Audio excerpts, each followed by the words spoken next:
This episode of the My Latin Life podcast is brought to you by Language Blend, the new best way to learn Spanish.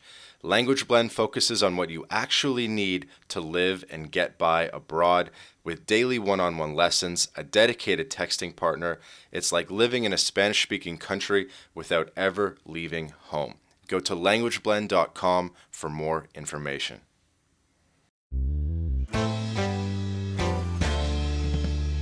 Yeah, I mean, there's basically, I had two options. So, as you said, I think if you live basically for 5 years in Mexico, you get citizenship. Or if you marry a Mexican, after being married for 2 years to a Mexican, you get a citizenship. So either way, 2 years married or 5 years living here. Welcome back to another episode of the My Latin Life podcast. Since 2014, My Latin Life has been your trusted guide to traveling and living in Latin America.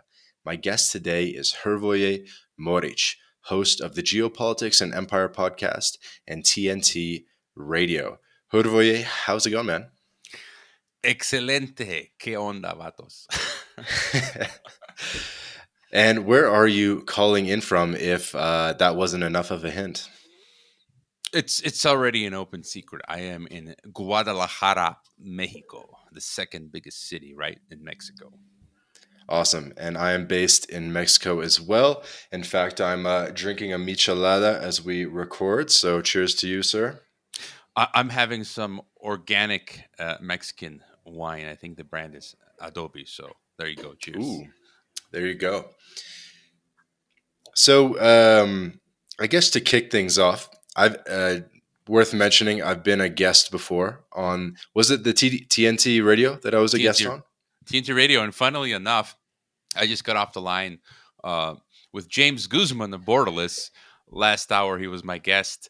And you were with him together on my TNT show last year. So, yeah. Yeah, I think I was on twice. Once as a solo guest, and then another time James and I together.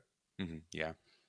And James is a previous podcast guest at the My Latin Life podcast, just for some continuity, so people can go look up the episode with James Guzman. He's a huge OG in the whole internationalization space and sort of international migration space. Borderless podcast is James's show that you guys can look up. So maybe that's a good place to start. Hrvoje, maybe you could tell us, like, how long have you kind of been in this space, and how did you get your start, and who were your early influences? Yeah, well, I mean, I came to Mexico in 2010, so I think I met James like 2014 or 16. I went out to San Miguel to meet him, and yeah, I mean, I don't know where to start. I mean, I'm from the U.S., but I decided to permanently expatriate in 2006 because I learned all about the American Empire, and I wanted to travel the world and learn languages and learn about other cultures. Very sort of like nomad, worldly. And I'm a Croatian, and Croatians are very nomadic. And I got my many cousins are all around the planet. I've got cousins in Vietnam, some that were previously in Russia and Turkey and Germany and so forth. And so, um, yeah, so I went off to Mongolia, did Peace Corps, and then did my graduate in Switzerland, Geneva. And then after Geneva, I'm like, the world is my oyster. And I just love remote places. I was applying for jobs or going to apply or applying in Alaska, Saudi Arabia, Afghanistan, Mongolia. And then finally, I ended up being offered this gig in Guadalajara at the Tecnológico de Monterrey, which is like the MIT of Mexico, where all the wealthy send their kids. It's a high school and university system. And then, yeah, 2010 is when I started, came down to Mexico. And I thought, 1 year, 2 years, kind of what you talk about, my Latin life, pretty women, Latin women, the weather, the food is great. Who doesn't want to learn Spanish? 1 year turns into two, turns into marrying, having kids, buying a home in Mexico. 2018, I became a proud Mexican citizen, and I take my citizenship seriously. It's no light thing. I know Mexican history probably better than most Mexicans, being a former history teacher at the Tec de Monterrey. And yeah, it's my third passport: U.S. passport, Croatian passport, EU citizen. Unfortunately, I'm totally not a fan of the European Union, and now a Mexican citizen. So, yeah, I don't know what else I can tell you. There you go, guys. How does it feel to be a triple citizen? It's great. I mean, and along the lines of what you do, like I've had on my podcast Doug Casey, the international man, Matt Smith, who works with him. They're both down in Uruguay, and that's always been my intuitive philosophy. It just makes sense. And myself being a Christian, I mean, some people will be shocked. I forget which part of the Bible it's like. I don't know if it's the Old Testament or Proverbs, but it actually says, I mean, it's shocking. You can go and check it, to spread your wealth across multiple jurisdictions or geographies. Basically, the Bible teaches you to be a permanent, what do you call it, PT, permanent tourist, or um, uh, Hmm. because you never know what's going to happen in one geographic location. And so I've just always found it intuitive. And um, so yeah, I've just been sort of floating around the planet and having three passports. I mean, it helps. I like becoming a Mexican because just less paperwork in many instances. Like when every time you exit Mexico, go to the U.S., or you got to fill out those immigration forms, and now it's just like, no, here's my two passports, and that's it. Or when I was fleeing Kazakhstan in 2020 during the COVID incident, um, first of all, it was very difficult to leave Kazakhstan because everything was shut down, and then it took me 5 days to get back to Mexico. And we had to go. We took this emergency flight route for internationals, and it was through Amsterdam. Now, get this: my family, they're not yet Croatian citizens because I haven't done the paperwork for them. But when we landed in Amsterdam, they were like, third country nationals couldn't go through the EU, and I had booked a hotel for the night at the Amsterdam airport. And the security, like, they put us to the side, and I'm waiting for 5 or 10 minutes, and I'm like, wait a minute, I read the rules. Like, I thought they were just having us wait, but I think they thought I was not a European. And I went back up to angrily to the security, and I'm like, I'm a European, I'm a Croatian. Why am I waiting here? And they're like, oh, okay, go ahead. And because my family, um, because I was a Croatian EU citizen, they were allowed, no questions, to go with me. So again, that was a perfect example of how having a second or third passport Hmm. allowed us to escape Kazakhstan through Europe back to Mexico, where otherwise we would have been in a tight spot. So any extra passport that you can get or permanent residency is very valuable. And there's you've mentioned so many things. It's almost like, what should I touch upon? You're giving me the whole candy store, but I guess maybe the audience would just like to get a better picture of you. So it sounds like you've been a professor or teacher for many years, the better part of a decade. What has been sort of your professional trajectory? I guess in the professional working world at large, and as a teacher. Yeah, I studied education and history, my undergrad in Illinois, northeastern Illinois. It's a teachers college, not big, no, not so big like Northwestern. And so I'm a teacher by trade, and yeah, I'm very conspiratorially minded, just so people know. But yeah, and so been a teacher, and so I taught. I taught English. I was an English language volunteer in Peace Corps out in Mongolia, and then when I came back, I wanted to study.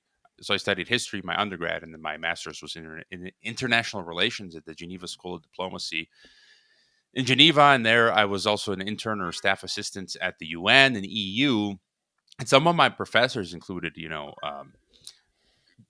Dutch American international human rights lawyer Curtis Dobler, who was Saddam Hussein's defense lawyer, or I had as a professor Ibrahim Sous, who was Yasser Arafat's brother-in-law. The Palestinian Wow. Liberation Organization, and other fancy people. Alfred Zayas, professor of mine, he's been on my podcast a number of times. He's great grandson of Cuba's president and UN special rapporteur. He's often on Russia Today and places like this. And so Yeah, and then I taught, as I said, in Mexico at the Tec de Monterrey. I taught high school, secondary education, and I was an international relations adjunct professor at the Tech. Okay. Okay. And the Tech Monterrey, because we keep mentioning it, it's a combined high school and university, and they have several campuses, right? They got about 30 campuses all over Mexico. They're like one of the top universities in all of Latin America. And in fact, a friend of mine sent me an email couple like 2 weeks ago because you had the World Economic Forum Davos, and they were the only. So the Tech, they're very proud. They shot out an email saying the Tec de Monterrey of Mexico was the only university in all of Latin America to officially be invited to the World Economic Forum. And I know when I taught there probably 10 years ago, Al Gore visited our campus in campus Guadalajara, Tec de Monterrey. And during the pandemic, because a lot of classes were online, they had Bill Gates and Hillary Clinton speak at the online graduation ceremonies at the Tec de Monterrey. So that just sort of tells you how important the Tec de Monterrey is. And again, like I said, the wealthy of Mexico, half of the Hmm. students have like scholarships, partial or full, and then the other half are like ultra wealthy. I had students who, one student when she graduated at age 18 from the high school, the prepa, her dad bought her a military Hummer. She was driving around. Other kids' dads picked them up in like Lamborghinis. Some of them have like private, jets. And so, yeah, that's how it is at the Tec de Monterrey. And I'm just curious, how did you go from the Geneva School of Diplomacy in Switzerland to Mexico and teaching at the Tec de Monterrey? Well, like I said, my background was history, and so I was applying for jobs like at the Red Cross and all also and teaching and whatever I could get. And then the director of the prepa at Campus Guadalajara, Tec de Monterrey, he happened to be Scottish, and so like I said, I sent in my CV and I got hired. So, it helps because I had the background in Geneva and Hmm. interesting experiences, and that helps as a teacher.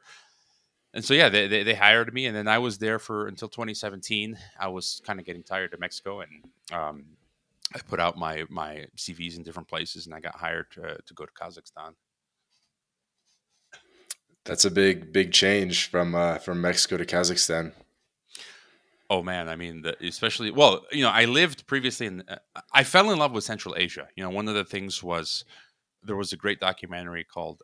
This documentary was actually produced by two Croatian brothers. It's called Genghis Blues, and it followed this blind blues musician called Paul Pena from San Francisco, who he fell in love with throat singing. It's called humi, which is native to the Central Asian region. Hmm. Tuva, so Tanu Tuva, which is right next to Mongolia. It's basically the same culture, and they sing like two or three or four different tones, you know, at the same time. And so when I watched that, I was like, I fell in love with Central Asia. Genghis Khan, the Mongols, and it's the country with the lowest population density. And I just love being in the middle of nowhere. And so that's why I went to Mongolia. I lived in the little town in the southern part of Mongolia, Gobi.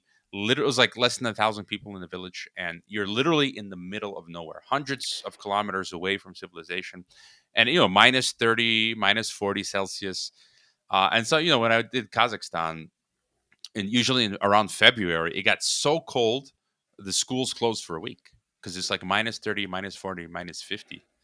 So fun times. Is that the Gobi Desert, or am I mistaken? Well, in Mongolia, yeah, it's the Gobi Desert in where I was in Mongolia, and then to the way to the well to the west where I was in Kazakhstan. I was the northern tip of Kazakhstan actually, which is like close to the southern tip of Siberia. By the way, Mongolia, Ulaanbaatar, which is Ulan means red, Batar means hero. It's the city of the red hero. You know, harken back to the communist times and. In I was living in Semey in Kazakhstan, which is used to be called Semipalatinsk. That's where they sent all the dissidents. So Dostoevsky was sent to Semey, where I lived for I Hmm. think like 5 years. I visited his whole old home in Semey, and 120 kilometers from Semey, where I was living in Kazakhstan, um, was the polygon. That was the principal Soviet nuclear test site. 18,000 square kilometers. And from 1949 to 1990, the Soviets dropped 500 plus nukes on the polygon, above ground. And then after like the nuclear test ban treaty in the early 1960s, they couldn't do above ground tests anymore. They had to do underground tests. And so I actually went to visit the polygon part of it, and I visited one of the ground zeros, where one of the nukes actually dropped. So yeah, quite fascinating experience. I have a random question, and I know we're going to bounce a lot in this episode, but you grew up in the United States. You were born in the United States, right? hmm Yeah, I was born in Chicago, so I'm a Chicagoan, Windy City, and again, my parents are immigrants, so they left Yugoslavia in the 80s. Uh, Hmm. they met separately, so they both left. My father's from Dalmatia, so I'm a Dalmatian. So he's from the southern coast of Croatia. So it's funny though in Spanish though, because many times you'll just translate like the same word, Dalmatian, and in Spanish you'll say like Dalmata, but apparently Dalmata is an insult. And I insulted myself. I was with some of my wife's family, and I'm like, I'm a Dalmata in Spanish. And he goes, Yo soy una Dalmata. And they all started laughing because to call someone a Dalmata is like an insult because that's also a dog. But in Hmm. English, when you say I'm a Dalmatian, you come from the Dalmatian area of Croatia. So a lot of that's how you learn the language too. Don't be afraid to make fun of yourself, or, you know, that's how you learn. And yeah, my mother's from the north, and so anyways, they met in Chicago. I was born, and then I think every single year, back in the '80s, they would send me alone as a kid to Yugoslavia. At the time, it's Yugoslavia, but Croatia for 3 months, 4 months, long stretches of time. So we went every single year pretty much. And then when I was in fifth grade, it was like 1994, the war was still going. And we moved back for like a year to Split, Spalato in Italian. And the Serbs had not gotten as far as Split. So it wasn't like I was living with, bombs every night. And then we moved back, and then I went to high school again in Croatia, 1997, I think. And then I moved back to the States, and so it's sort of like a back and forth. Okay, gotcha. Because I kind of just noticed that you talk about Croatia a lot and you identify with Croatia a lot for someone that wasn't born there. I know you have the passport, but I was kind of just curious to unpack that a little bit. Well, no, because my name Hrvoje means Croat or Croatian, because in Croatia and Croatian is Hrvatska, so the root Hmm. Hrvatska, Hrvoje. I speak fluent Croatian, and like I said, I traveled every year, speak the language. It's my culture. I kind of liken it to a Mexican who's born in the U.S. Maybe their parents are born in Mexico, and then the kid is born in U.S. They speak fluent Spanish along with English. They eat Mexican food. They listen to Mexican music. You know, um, you get what I'm saying. And then is that person American or Mexican? For me, it's like no, you're Mexican. I'm Croatian, and I identify more as a Croatian than an American. Hmm. And the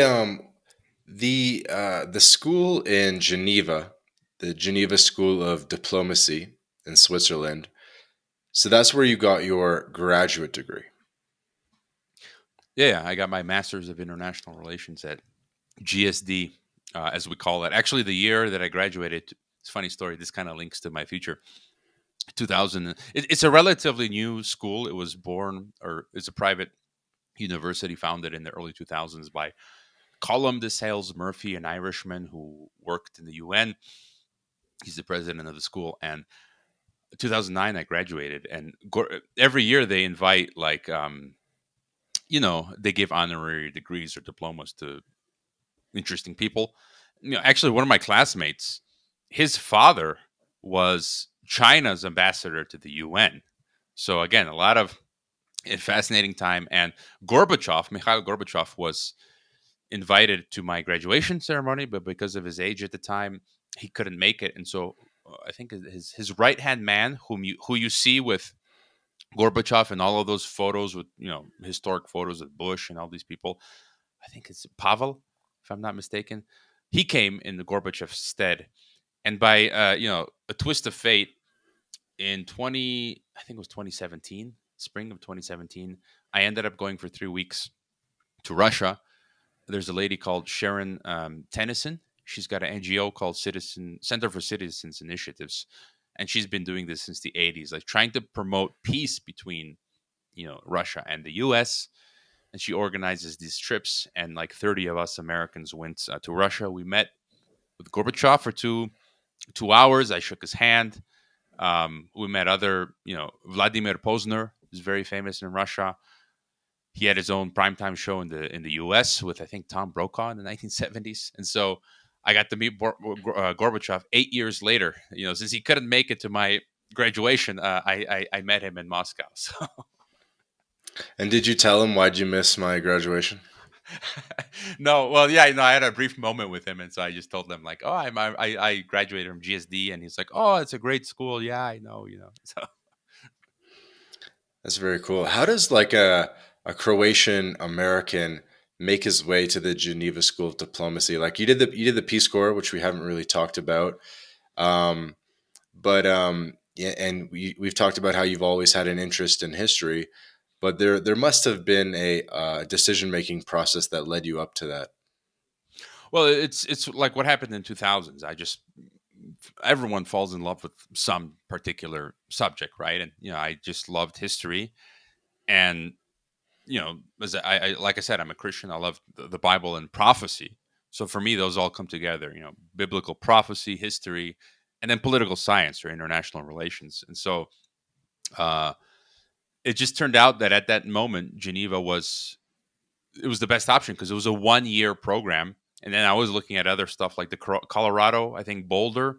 Um, they had a 2 year master's of international relations, and each year was like 30 grand.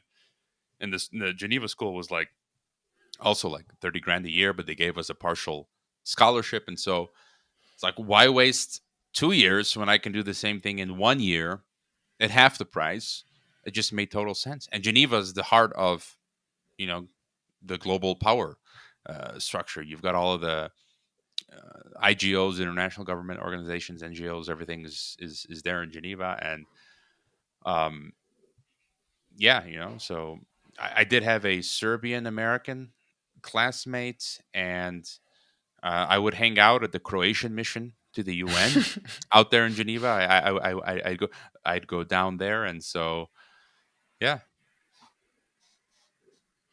Yeah, we have an episode, episode 50, with someone that graduated from like the UN School of Diplomacy or Global Affairs, I think it's called, also in Geneva. I'm not sure if the schools have any sort of relationship. They just sound so similar. Yeah, With Felipe May, maybe you know him. He's like kind of in the immigration investment space, but he went to the like it's like a UN school sponsored by the United Nations, and they sort of train people up to be ambassadors and members of consulates and stuff. yeah, I'm not familiar with that. I know you've got like the Geneva. Well, people mix up Geneva School of Diplomacy. You've got Webster University. They've got a campus out there, and then you've got like the Geneva Graduate School, which Mhm. is like Swiss, and so that's separate. I know the UN University is in Costa Rica. I had a great time. I went to Costa Rica, I think 2016. I didn't have time to stop and visit the UN University in Costa Rica, but um, yeah, I'm just not familiar with that UN University in Geneva. Fair enough. Just a side, I wanted to see if there was a little bit of a connection there because I feel like I've been going so deep on all this stuff. I almost want to legitimize it in some way by maybe studying in Geneva or something like that. I think it'd be cool. Like if you have European citizenship, I bet it's quite a bit easier and cheaper to study there. Cheaper, I'm not. Well, I'm not sure about the cheaper. I mean, it was a blast. I had the time of my life in Geneva, meeting so many fantastic people. Uh, it's expensive though, and I mean, just to compare, when I was there, and so I studied with my sister. So my sister and I both studied that same master's, and it was cheaper, for our father plus the scholarship to pay. because we just he paid for one apartment, right? And the Mm. price of the at the time, so this is what, like 15, almost like 15, 14 years ago. So one little apartment, it was like one bedroom plus the living room, kind of like two bedroom, but a tiny apartment. I think it was like 1,800 francs a month. That's like, let's say equivalent to $1,800 a month, which is pretty crazy. And then, I mean, when I first came to Mexico in 2010, like a year later, I was paying for a two-bedroom, small home, like $250 a month, compared to almost 2 grand a month in Switzerland. So it's very expensive. And then usually people in international relations, when they graduate, you have to intern like for 6 months or a year or more before you find a paying gig. Hoping you find a job at the UN or some international organization or some government or some NGO. Hmm. And so you have to be able to sponsor yourself for like a year, paying rent and food and everything. And I'm like, I can't. My dad can't do that, and so I had to hightail it out of there. As well, I heard stories about, especially from the female side, people would do unruly things, to try to get jobs. And I know people who did, you know, um, Like a I fake marriage or something. well, no, not fake marriage, but sleeping around or whatever to get jobs, that sort of thing. And so it's a tough spot. So, but yeah, Jeez. I mean, uh, any good university is in an expensive city. You want to go to Harvard, it's in Boston, stuff like yeah. that. So it's whatever. Okay. I'm not sure if I want to ask you about Mexico and Guadalajara and how you chose Guadalajara, or I want to ask you about kind of just like how you got started with TNT Radio and the Geopolitics and Empire podcast. Um, I'll give you the choice. What would you be more excited to talk about? Well, I mean, like the podcast is sort of my passion, and so it was like 2012 basically, and I started teaching. And I never wanted. I'm more introverted by nature, but at this point, I'm pretty extroverted. But um, I just couldn't find intelligent people around me to talk about these things like at depth. Whether it's war, all these different wars that are going on, Syria, Libya, all these things that are going around the world. Even the people in my field, like the other teachers around me, like, that are teaching history and political science, everyone was just sort of um, like just show up to work, do the minimum, and then leave, like lowest common denominator. And I eschew that sort of behavior. I think everyone, I mean, if you're going to do something, be passionate about it. And I'm like, don't, if you're going to be a history teacher, be a history teacher, go above and beyond. Or if you're going to do podcasts or whatever you do. And I was getting, I think it's a shame. When I was a teacher, I was doing gamification. I was constantly pushing the envelope. And I just would look with disdain at colleagues who just, I even had one director, a Mexican department director, come to me and say, you need to chill out. You're making the other teachers look bad. It was like the crab mentality, where the crab pulls you down, where you're one crab trying to get out of the bucket, and then the other crabs pull you down. Like Hmm. I couldn't believe where they were actually telling me, like, you're doing too many things. You're doing too good. Your work. You need to be worse because you're making all the other lazy people look bad. And so I ended up 2012. I'm like, I want to talk to these smart people. How do I get to talk to them?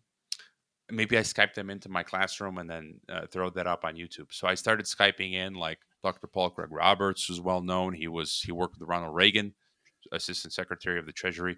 Ray McGovern, former CIA officer whose job was to brief 7 presidents, the daily intelligence brief. People like this. I'd Skype in, and I would just throw it up on the on the YouTube. It was called Dissident Thinker. It's still up there on YouTube. And then around 2015, I just said, like, I should just create a proper podcast. And I didn't know how to do any of this. I was just flying by the seat of my pants, and I just sort of figured it out over time with trial and error. And around 2015, 2016, Geopolitics and Empire was born. And it was always just moonlighting. I was teaching full time. And then it wasn't until 2021 when I finished. No, the whole COVID thing happened, and then my contract was up in 2021 with Kazakhstan, And then I just decided to try and focus full time on Geopolitics Empire podcast. And then like March 2022, so that's like 10 months ago, almost coming on in a year. TNT Radio was born about a year ago. And so I guess they saw my work with Geopolitics Empire and they just offered me a full time gig at TNT. And I'm like, I see. okay. So Okay. the Geopolitics Empire has been since 2012. Yeah, not in that. I mean, that's like the genesis. 2012 was Dissident Thinker, and Okay. and then like 2015, 16 was Geopolitics Empire, and I was just moonlighting, just like a hobby. And Hmm. now, I'm kind of trying to work full time on the Geopolitics Empire, and doing TNT full time. So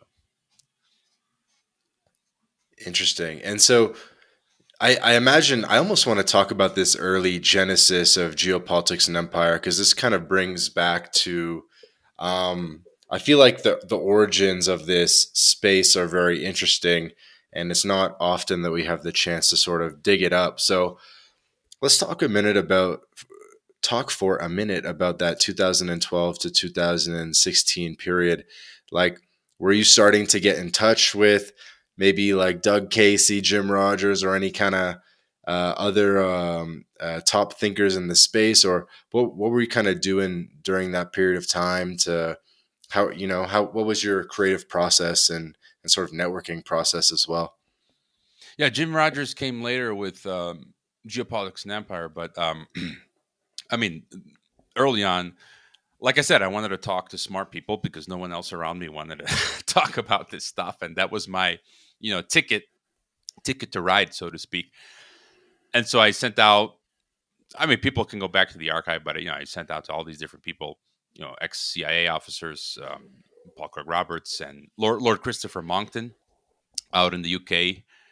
Hmm. And you get one person, they say okay, and then another, and then you're like, wow, this person said okay, and then you do the interview with them, you Skype them in live, and they talk with you in the class. I figured out how to record the Skype and the audio. Some of them were poor quality initially, and then one thing leads to another. You start building your channel, which helps you get more guests, and then um, I interviewed Peter Dale Scott, who's like in his 90s now. He's a Berkeley professor, former Canadian diplomat. He's sort of like the father of the study of deep politics, the deep state stuff. And so, um, yeah. And then, like I said, I figured I don't know how long I'll be teaching. And it was getting cumbersome with the students because students just are kind of lazy and they don't want to participate. And I'm like, it's better I do this one to one. So I said, okay, I'm going to do my own podcast, and then later I had Jim Rogers on. He's big, and so that's my biggest interview on my YouTube channel. But my biggest interview got deleted. Back in January of 2020, I interviewed the author of the Bioweapons Act, the treaty that was signed into law in 1989 by George Bush, Francis Boyle. And I was the very first to contact him to get his thoughts on the whole COVID stuff. And his theory in January 2020 was that it Hmm. was that COVID was a bio, it came from the lab, and that got 300,000 views, and it would have had millions. I'm certain it would have had millions on Yeah. YouTube, and it would have the channel would have gotten much bigger. But they deleted it, and so what can you do? Yeah, run us through one more time. Who have been sort of your biggest guests if people want to look it up? Jim Rogers is one of my biggest inspirations, so super jealous of that. Who are some of the other people? I know you kind of mentioned it a bit, but run it through one more time. I mean, I like to look for obscure people, but I mean, I'm looking through the list now. I've had Pierce Corbyn recently. He's the brother of Jeremy Corbyn, the famous politician in Britain. Dr. Arian Hariati recently. He's also pretty well known. I recently interviewed a couple months back Thierry Baudet, who's a top Dutch politician of the Forum for Democracy. And he said something jokingly in the interview, and that got thrown around on national Dutch media. So my podcast with him was national Dutch news, and then even the Ron Paul Institute, Daniel McAdams, who does the show with Ron Paul daily, he messaged me. He listens to my podcast, and he was like, "That was a great interview with Terry." And then he tweets out on Ron Paul Institute. He's like, my podcast, the Geopolitics Empire podcast, this is coming from Daniel McAdams and the Ron Paul Institute. He's like, "This is where the real underground intellectual revolution takes place." Talk about my podcast. I was like floored. He's been a guest on my podcast as well. Martin Armstrong, he's pretty well known. He's been a guest. Just looking, Kim Iverson was a guest of mine. She covered my deplatforming from PayPal last year. Doomberg, he's well. Gonzalo Lira, who's out in Ukraine. Kurt Schlichter is famous in the conservative world. Sean Stone, Oliver Stone's son, was a guest. Just a lot of. Wow, what does that guy do? Oliver Stone's son. He makes documentaries. He's written book. He's got his own sort of channel going on, but he's kind of new agey right now. But yeah, I mean, I don't know. I like to look for obscure people. I've had this Bulgarian journalist Dilyana Gaitenzieva. She's covered the biolab stuff, and Ed Calderon, who's been on Joe Rogan. He's been a guest of mine. That guy's cool. Yeah, you had him on. Yeah, so I listened to that Rogan one recently, actually. Yeah. So, yeah. Interesting. Okay, I have a question that I was kind of saving. Now's a good a time as any. What's the secret to getting Jim Rogers on the podcast? Because I've seen like dozens of interviews with him over the years, and he'll often go on very obscure channels, like very just like really small channels, and I'm always floored and surprised that he accepts those interviews. And it's funny, he'll be like walking on a what's it called? Like he'll be on an exercise bike on the interview. Mm-hmm. Yeah. But he seems to just accept like all the interviews, but at the same time, I feel like he's kind of hard to get in touch with. So I'm curious, what was the story? How did that work out for you? I mean, it's a while back, so I can't recall all the details. But there really is no magic or any secret sauce. The only thing I can tell you is just, I just blast out emails to whoever I can. I mean, the people that I'm interested in. I'm not. I'm not a narcissist. I blast out the people who I want to talk to, and it's usually the people who are not.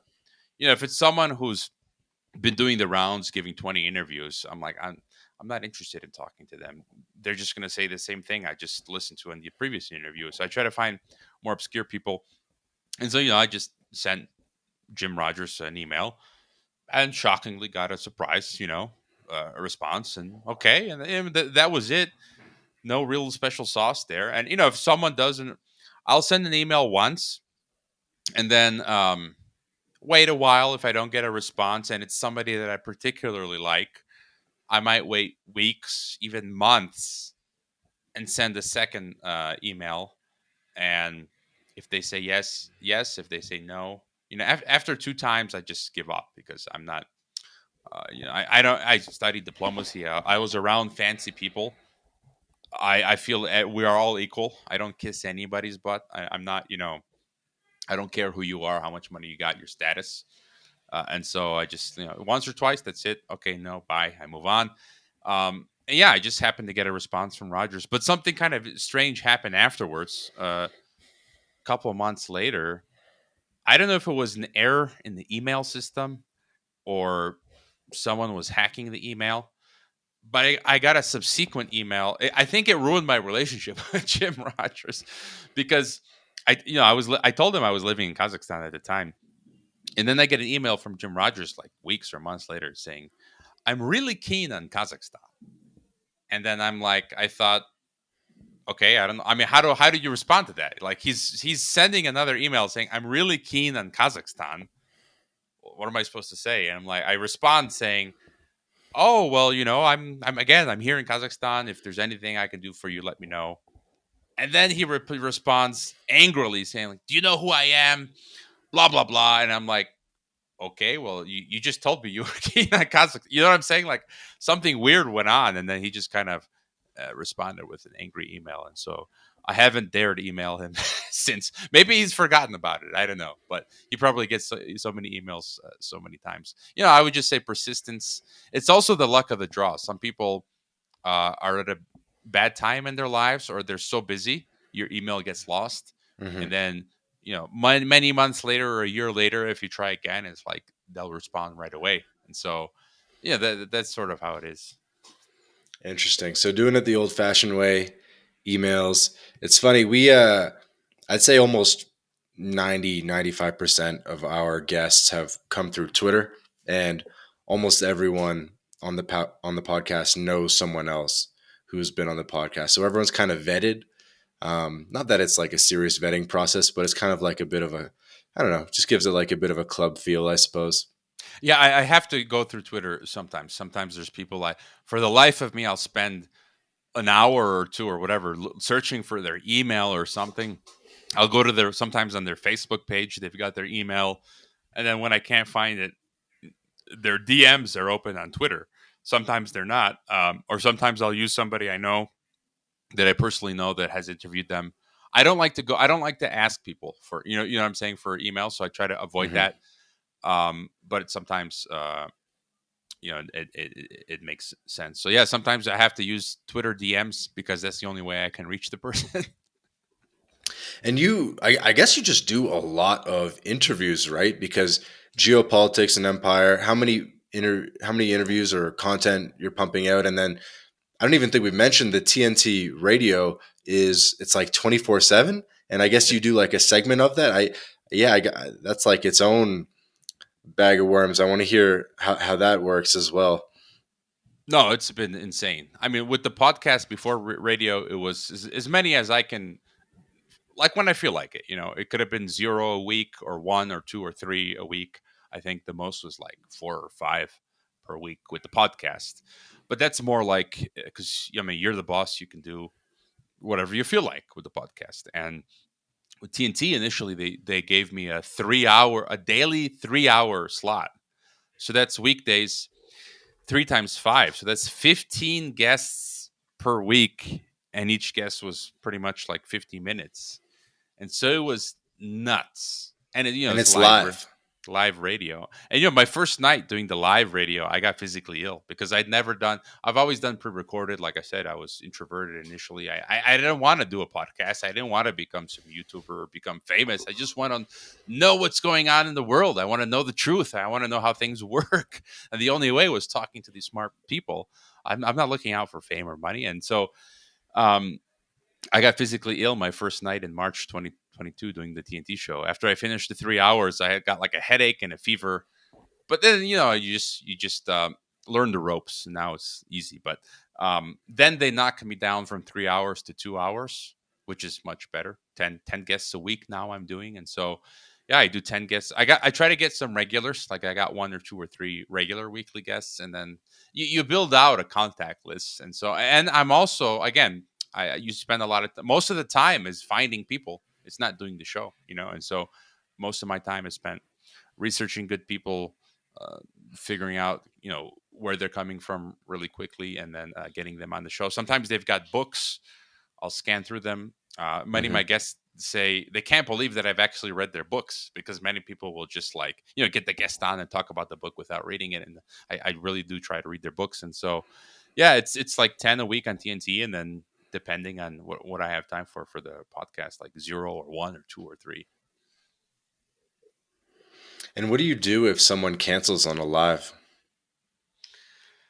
Well, with the podcast, it's pre-recorded, so not an issue. But with TNT, it's less common now. In the earlier days, it was more common, and so because it's TNT Radio, they got like their network, and so they could usually last minute find someone that's in their Rolodex or whatever to hop on, or it might be another presenter or show host, and then we could sort of banter for an hour, and so it's not so common these days, as TNT is getting in its groove and growing a bit.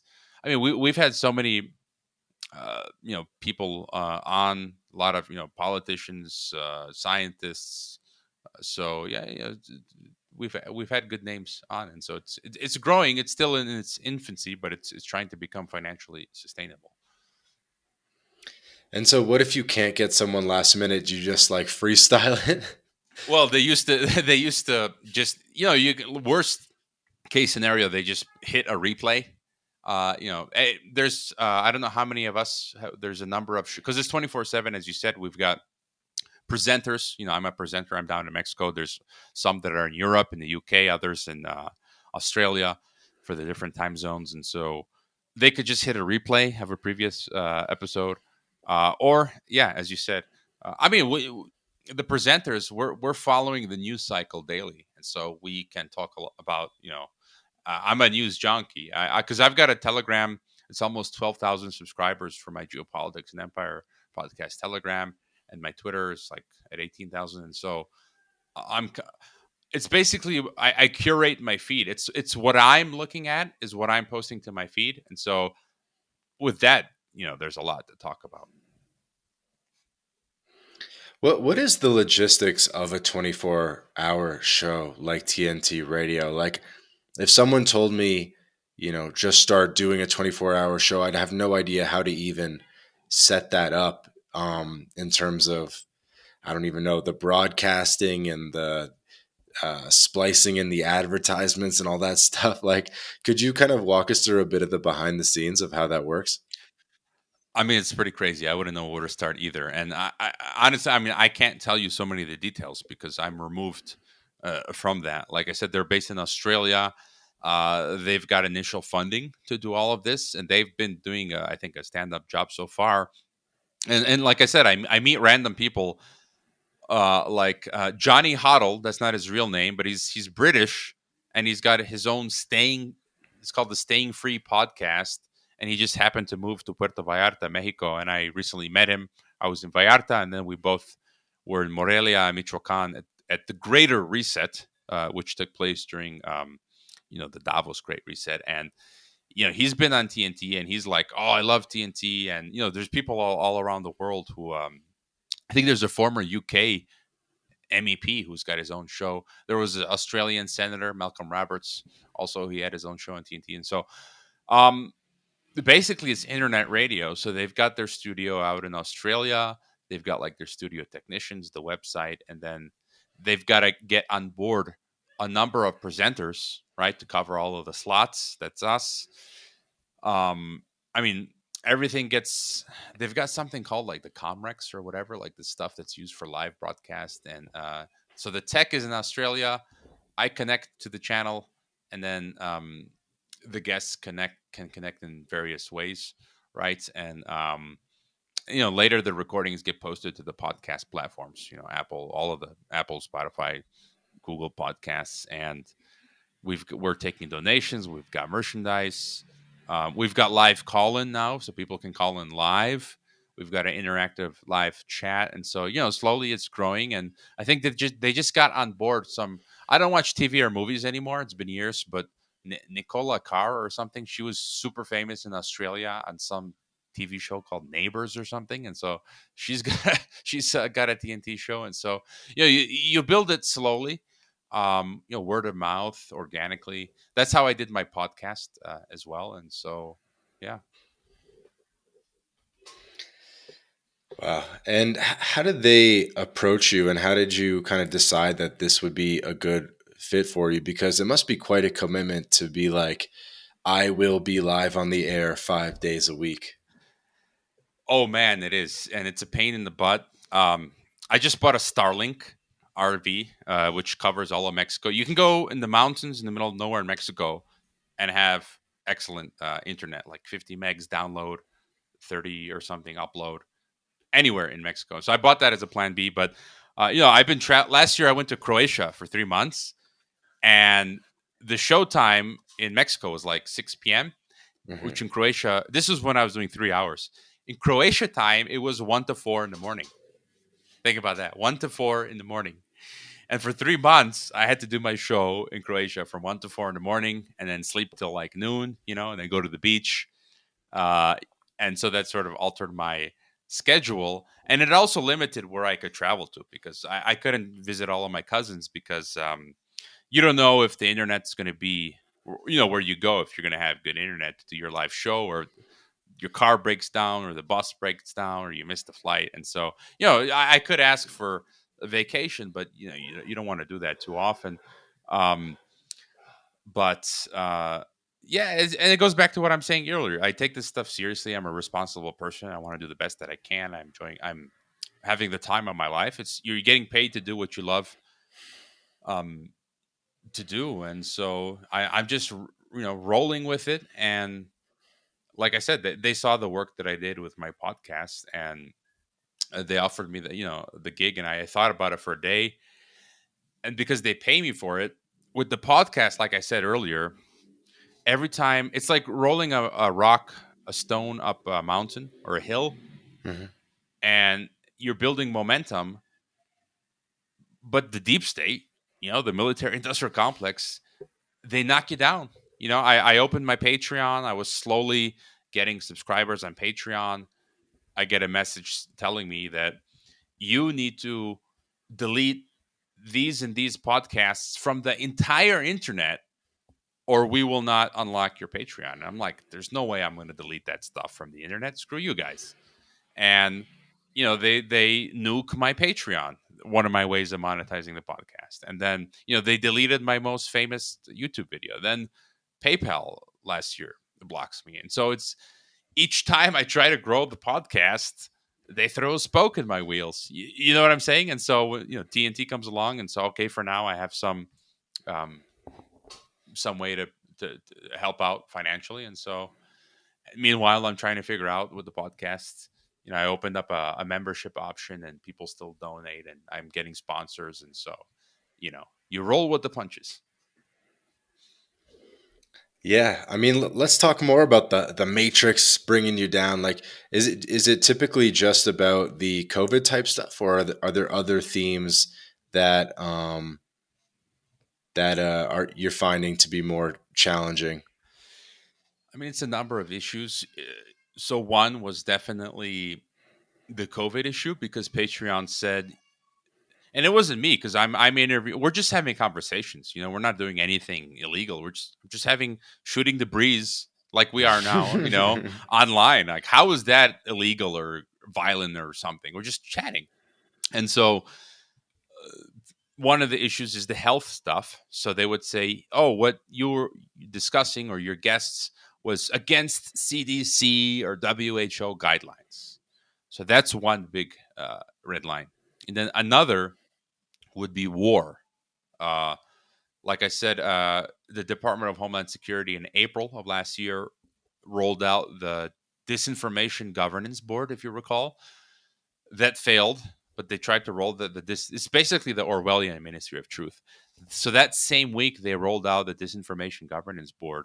They banned Mint Press News from PayPal, Consortium News, and me, because of Geopolitics and Empire. What's the common theme with Mint Press News, Consortium News, and Geopolitics and Empire? It's war. And I mean, anti-war, rhetoric, whether it's Ukraine or Syria or Libya or whatever. So war, especially, is another issue. And, NATO is involved in that. NATO, um, the Atlantic Council, that sort of thing. I don't know if I mentioned that. Yeah, 2021, they Associated Press wrote that article in conjunction with NATO. And the year before, July of 2020, that same Associated Press journalist, David something is his name, contacted me. He wanted to interview me. He wanted to ask me about who I am, all these personal details about me. And I don't respond to my mainstream media, because I knew he was going to do a hit piece. So I was in Croatia at the time or somewhere, and I didn't respond. And sure enough, a few weeks later, when his next piece came out, it was attacking, quote, conspiracy theorists. And it's so predictable. And so yeah, it's the health issues, it's war, increasingly the climate, the climate change narrative. It hasn't been so hard yet, but that's coming. And then I think some of the LGBT stuff as well. Last week you had Jeremy McKenzie, who was a 14-year Canadian military veteran. He just got a call from Scotia Bank, um, telling them that they're canceling his account. He had 30 days to, figure his stuff out. He couldn't visit the branch of Scotiabank. He'd be arrested. And then no other bank in Canada will open an account for him. He's got 3 kids in the mortgage. For what? He's got a podcast as well, but he said some stupid things online. But it's basically the idea. It's my biggest concern is the algorithm ghetto. It's the Chinese style social credit system where I Mm. see it's coming to every country now. And if you don't do what the government says, and they have an increasingly longer list, so you might think now like, oh, I'm not, this or that, but tomorrow they're just going to keep adding stuff to the list, and if you don't do what they say, you can't buy or sell, you can't bank, you can't. I mean, you saw a little taste of it with COVID. Even in Mexico, you had like states like Tlaxcala, one of the smallest states in Mexico. They Mhm. passed statewide the COVID digital passports.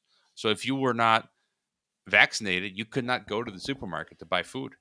You couldn't even go officially to the public park. I mean, of course, they couldn't police all of that. I guess they'd have like police check your papers at the public park in Tlaxcala in Mexico. But that's pretty crazy. Even in the state of Jalisco, where I am, Alfaro, this crazy governor, he proposed to enter and exit Jalisco. They wanted to check your vaccine status, your health status, and even to change the state constitution. It's illegal to mandate vaccines, and they were discussing to change the state constitution to make it legal to mandate. You know, so but the big picture here, today it's the health stuff. Tomorrow they can add whatever they want. I mean, even Samuel Garcia, the governor of Nuevo Leon, he tried to pass where if you insult him online, this was like a year or two ago, you get 36 hours jail in Nuevo Leon and a fine. And enough people pushed back that he removed that article, from the state constitution. And he recently went to one of the meetings, the climate UN meetings, and he said he wants to eliminate private vehicle use in Nuevo Leon. So yeah, I mean, this algorithm ghetto, this digital technocracy. That's my biggest sort of thing right now. It's definitely scary. I saw one today. I shouldn't prod you too much with this because I'm gonna get you going.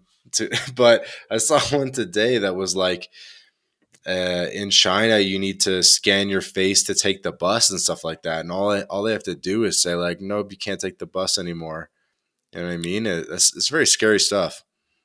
I mean, look, when I was in Kazakhstan, we would often travel with students to model UNs and usually take the train, like from one city to what is it, Almaty or Astana, which was Nur Sultan, and then they changed it back to Astana. It's like a 15-20 hour train ride.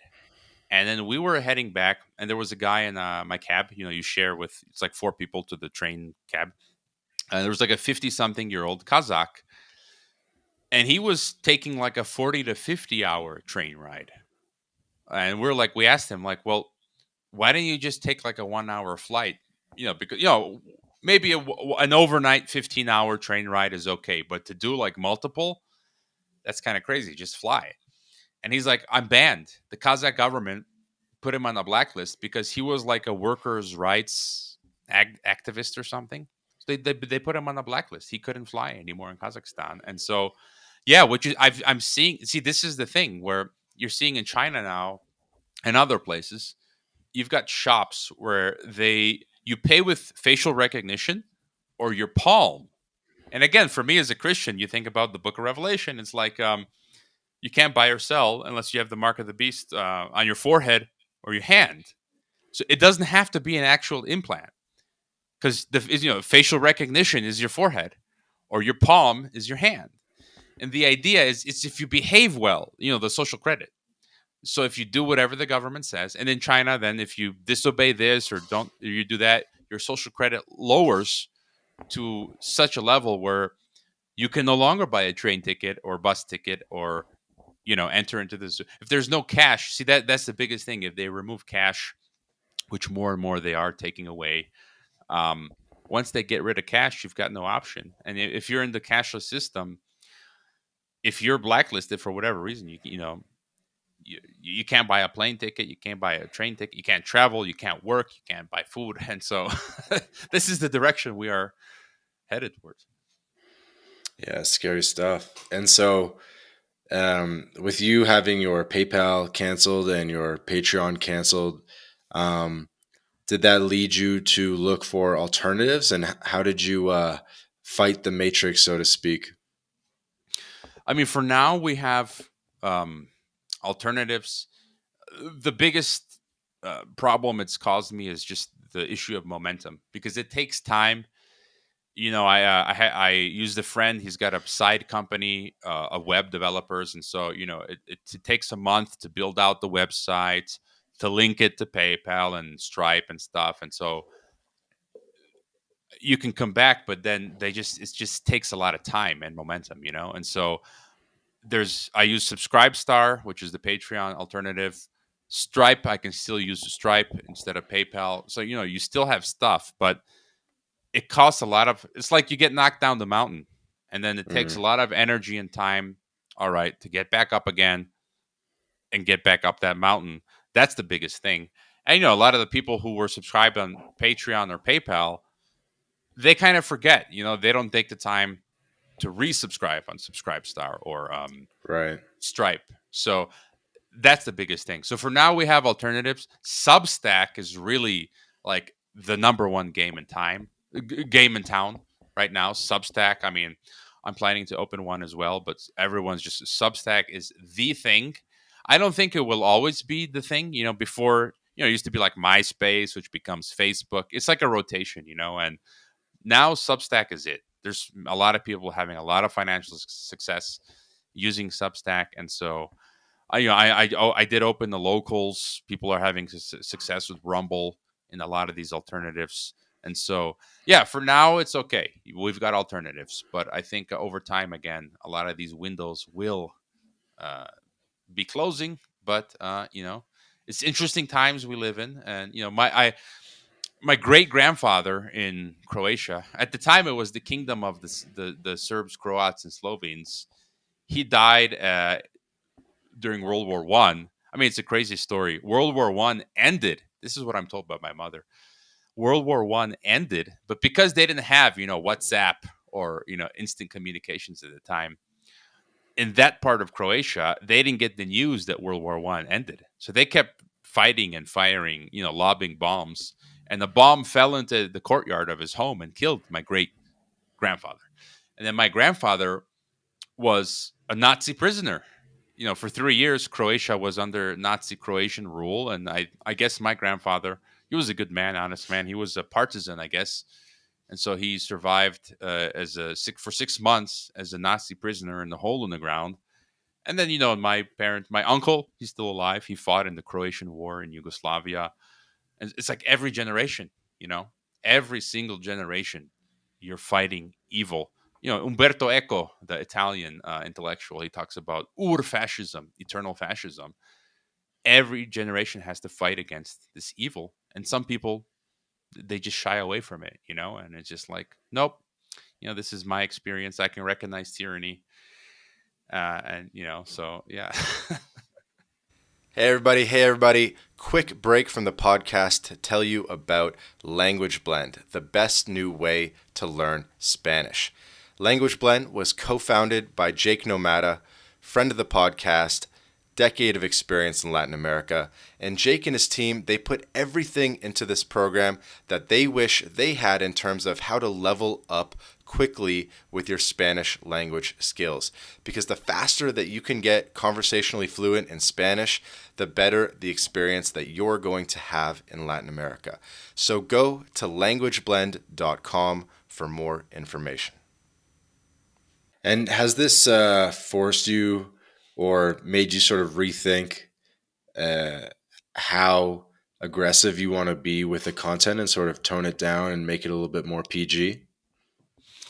No, it's made me want to be more extreme because again, as a Christian, it's like you don't fear death, because if you believe in Christ and you're gonna go to heaven, your sins have been paid for, atoned, all that sort of stuff. It's like you have no fear. And I look to my forefathers, like my grandfather, who was a freaking Nazi prisoner.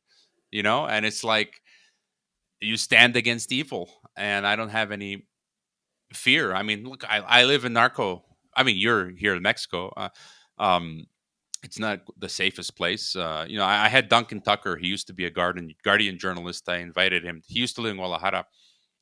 He's now like head of Amnesty International in Mexico City.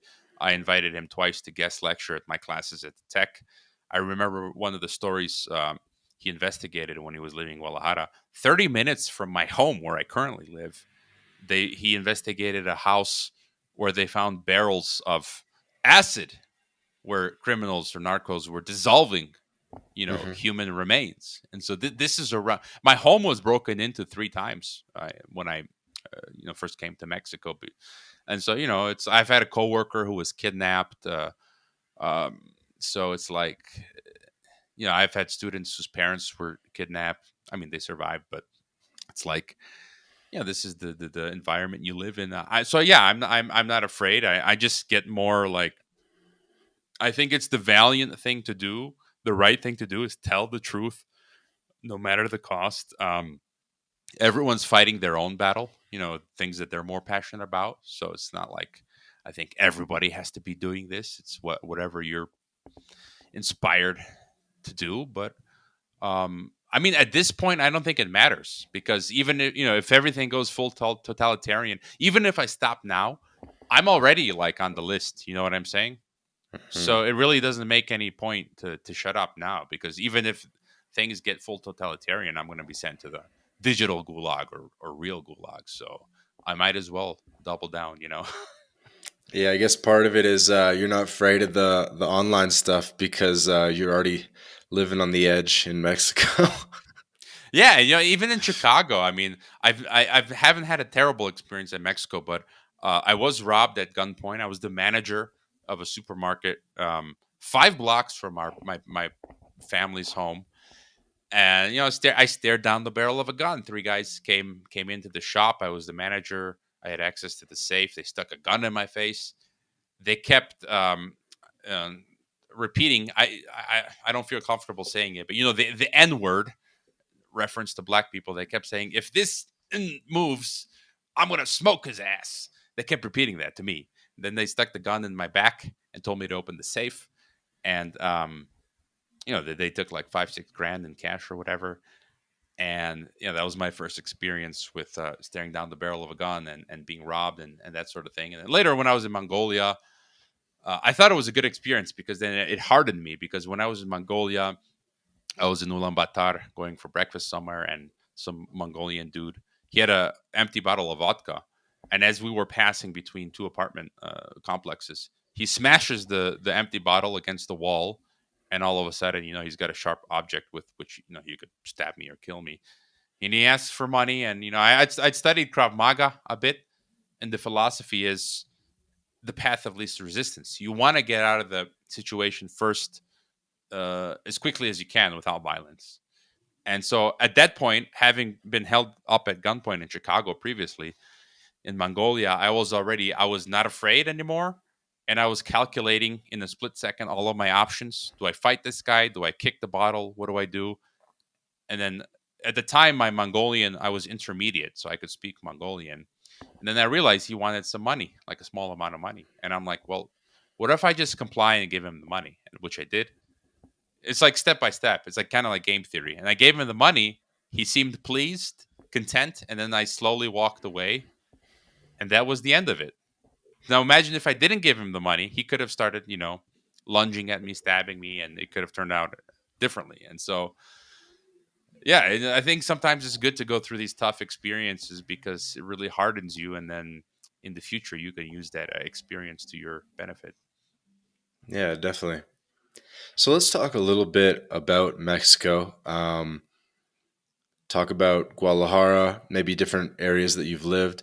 I guess you worked for the Tech Monterrey campus in Guadalajara, right? Yeah, I'm still not far from it. That's like Yeah. well, they got two campuses, yeah, Santa Anita and then Guadalajara. Yeah. But that so that gig I guess wrapped up, but you've chosen to continue living in Guadalajara. Was just curious. Why Guadalajara? I mean, lots of listeners are curious about the city that haven't been yet. What do you like about Guadalajara? What keeps you there? Well, I would leave. Actually, the plan was after Kazakhstan to go and live in Croatia, um, family, home.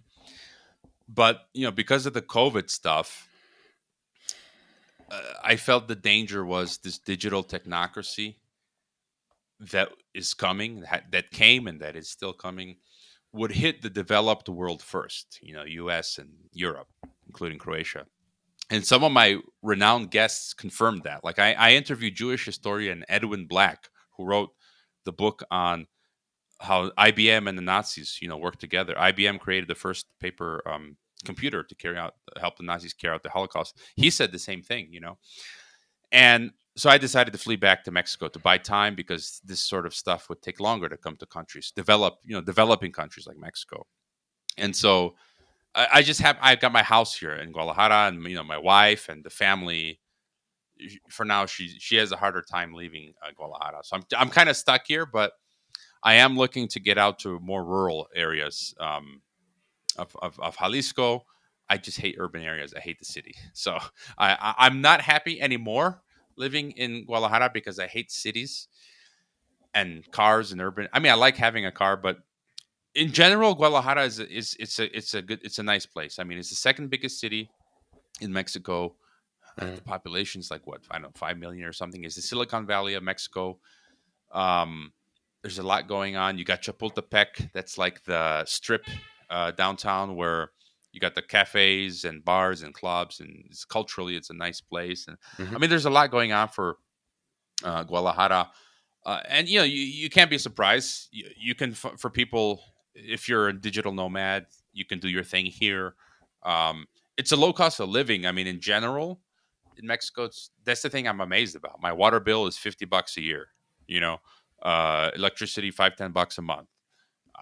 Internet, whatever, 20-30 bucks, and that's it. You don't have to pay for heating or cooling because it's so temperate, the weather, and the food isn't too expensive. I mean, things are getting more expensive, but what else can I tell you about Guadalajara? So culturally, oh, and like I worked for the tech. I had a pretty good deal for Mexico in terms of salary, and I know other people, foreigners as well as Mexicans, who have very well-paying jobs working for either Mexican corporations, businesses, or international, corporations that have a presence in Mexico. So I mean, you could get hired here and get a good, paying a Mhm. gig, or you can do your own thing remotely. And so, that's sort of a benefit. And then you've got Lake Chapala, which is an hour away. I think it's got the biggest number of expats, like Canadians and Americans, retirees, like 20 or 30,000 or something like that. And so, yeah, Yep, down in Ajijic. yeah, That's cool. The thought of like moving to a rural area in Mexico.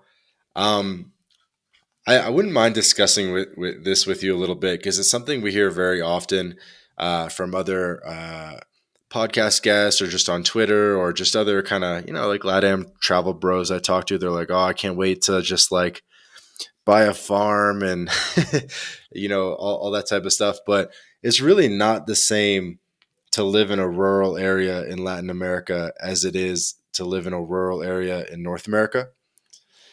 And I think like it's challenging from both the infrastructure perspective and from a standing out perspective and a little bit of a danger perspective, and was just curious kind of if how far you've gone into that thought process. Maybe you've been looking at areas and if you know what I'm talking about. yeah. I mean, it's a multitude of factors. I mean, like I already explained, my past experience. I mean, you can drop me off literally anywhere on the planet. I'd be happy to be there. I even thought about traveling to Antarctica, but then it's kind of hard to. There are not too many I feel options. like that's kind of Disneyified though. You know what I mean? It's just cold but you got the parka and like you're kind of good. Yeah, yeah. I mean, yeah, but I like I said, I lived in the Gobi, Mongolia. For me, is like the edge of the planet, and then Yeah, Kazakhstan, yeah, yeah. and then from Croatia to Mexico to the U.S., and then I just love experiencing all these crazy things. And like I said, I'm happy to be alone, like with myself. I can read, I can entertain, I don't get bored in that sense. And then, so rural Mexico, I mean, it's a number of factors. First of all, there's a lot of people, like you said, they have this cartoonish sort of Disneyland film Hollywood vision of it. And when I was at the Greater Reset conference, 5 days in Morelia, a couple of weeks back, they talked about this. People building communities. They've got the success rate of a failure rate of a business. Businesses have like a 95% failure rate, and so do these communities that people put together. And because they start disagreeing over stupid things, so you've got to have a number of traits. Like one of them is that you're happy being in a place with low population density, like I am. You throw me in the Gobi for a year or whatever, I'm perfectly happy. So, you know what I'm saying? Like you're not going to miss McDonald's or Starbucks or hanging out with this or that person. So you have to be of that personality where you can be alone. And second of all, you can't be like that typical stupid American, which you should, in general, you shouldn't be like in Mexico. Where you always dress in shorts and you're loud, and you have to integrate with the locals, see how they behave on some level, mimic that behavior, speak Spanish, eat the local food. You get what I'm saying? Like integrate locally, and that's how I am as well. I learned Mongolian. I ate what the Mongols ate: camel and horse and camel milk and all of that. I love that stuff, and so so you have that sort of mentality, and then um, yeah, rurally, like I said, what's holding me back for now is my family, but I'm trying to work at it. And rurally, yeah, the further you go out rurally can be more dangerous because there's less law and order, which is more centered around the cities. So the further out you go, I guess you get more dangerous. Depends where you are, geographically in Mexico or whatever country. Um, so you have to think about that, because then if there's less police and law and order, increased chance, criminals or narcos can just raid your property, kill you, rob you, steal, rape your wife, whatever.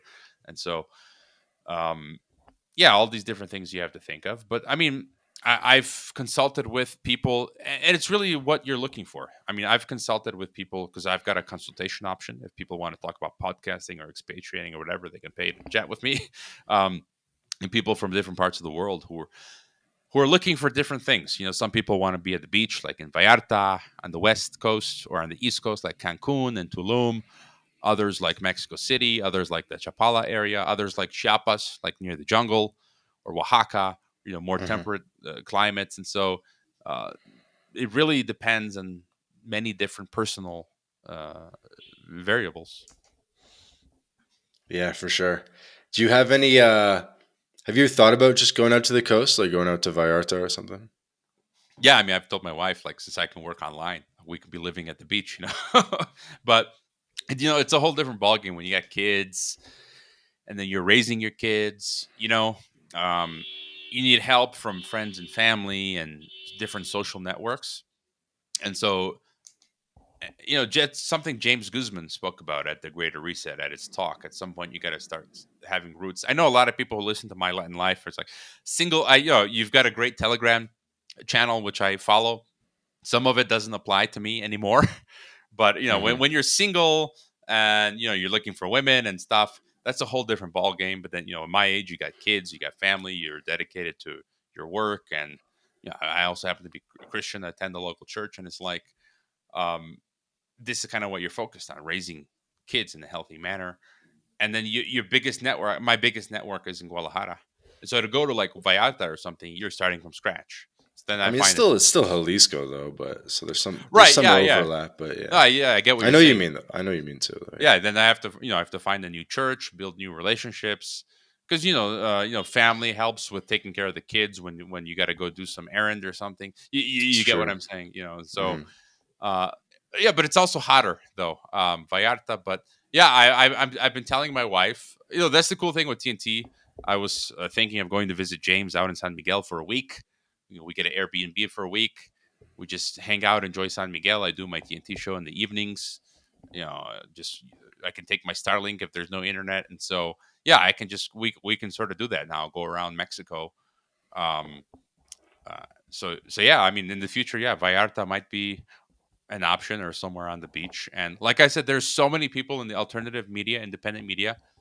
I mean, so many people moving down to Mexico. It's incredible. Like Daniel Estelin, former Russian FSB, he had his own show on Russia Today. He sold like 7 million books. He's down in Cancun. Josh Sigerson, World Alternative Media, is out in Vallarta.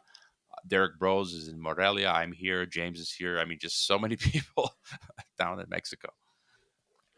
Yeah, let's talk a bit about the alternative media space. You kind of gave it to me as a potential theme for this conversation, and it's something that I'm not super familiar with. Like, what's sort of the landscape of what you're referring to as alternative media right now, and how do people sort of how does the audience discover this media, and then how does the hosts and the owners of these platforms, how do they sort of connect and form communities? I mean, a lot. Some of the bigger names, like when it comes to alt media, is you've got like Alex Jones of Infowars in Texas. He was in the late '90s and in the early 2000s, really coming to prominence. And then like David Icke out in Britain, and it's not that I don't like David Icke. He says some things that I agree with, and then other things where he says he believes the elites are literally shape shifting lizards. It's like, sorry, no, yeah, the idea is you don't agree with everything. It's more nuanced, right? And so you pick and choose. And so you've got like the whole Infowars thing, and then David Icke, and then there's just a whole slew of. Okay, that stuff's like very alternative. Well, I mean, Infowars you'd be surprised. I mean, it's worldwide, very influential. I mean, in all different other parts of the world, Infowars has had a huge impact. And even David Icke now, he's banned from traveling to all of Europe, all of the Schengen countries, which is pretty insane. And they couldn't give a reason for it. Like one of my friends in Netherlands, who's a podcaster there, Rico Brouwers of the Podcasts podcast, stand-up guy, he covered the trial that Icke had, I think earlier in January or December, and the Dutch court couldn't give a reason for not allowing him to enter Netherlands. I mean, this is the craziest thing. It's like the end of democracy, and so he can't travel anywhere in Europe. But yeah, I mean, alt media. You've got people that in alt media. I mean, you'd be surprised. I mean, that's one of the reasons they're deplatforming us because a lot of people are listening. I mean, I get surprised at the I get messages from people from all parts of the world, that listen to me, and it's just like, wow, I couldn't, you know, I had no idea. Like I said, I'm having lunch with some of my listeners in Croatia when I go there on vacation, or here in Mexico, or in the U.S., or with some of my guests. I get to meet them in real life, which is crazy. And um, yeah, I mean, and some of the people they're they use different platforms that they're big on, through Substack or their websites or a podcast, or they've got more bigger multimedia operations, or they're journalists. Like Whitney Webb is very well known. She's publishes books and like a blog, and then The Last American Vagabond is pretty well known. And so yeah, they use a hodgepodge of these different platforms, but we wouldn't be attacked by the Department of Homeland Security if we weren't having an effect, right? So Jeez. So where do you find these people? Like, if I want to find the last of American Vagabond, what's the best way to do that? yeah, I mean that's the thing. It's like each it's sort of part of your journey, searching depending on the topics that you're interested in learning more about in politics or you mentioned Jim Rogers, and then you listen. I've interviewed Peter Schiff, I or Mark Faber, the Swiss Hmm. investor who lives out in Thailand, and so or Doug Casey, and so whatever sort of topics you're interested in. I use bookmarks. I just create like different folders, and I bookmark, or newsletters I subscribe.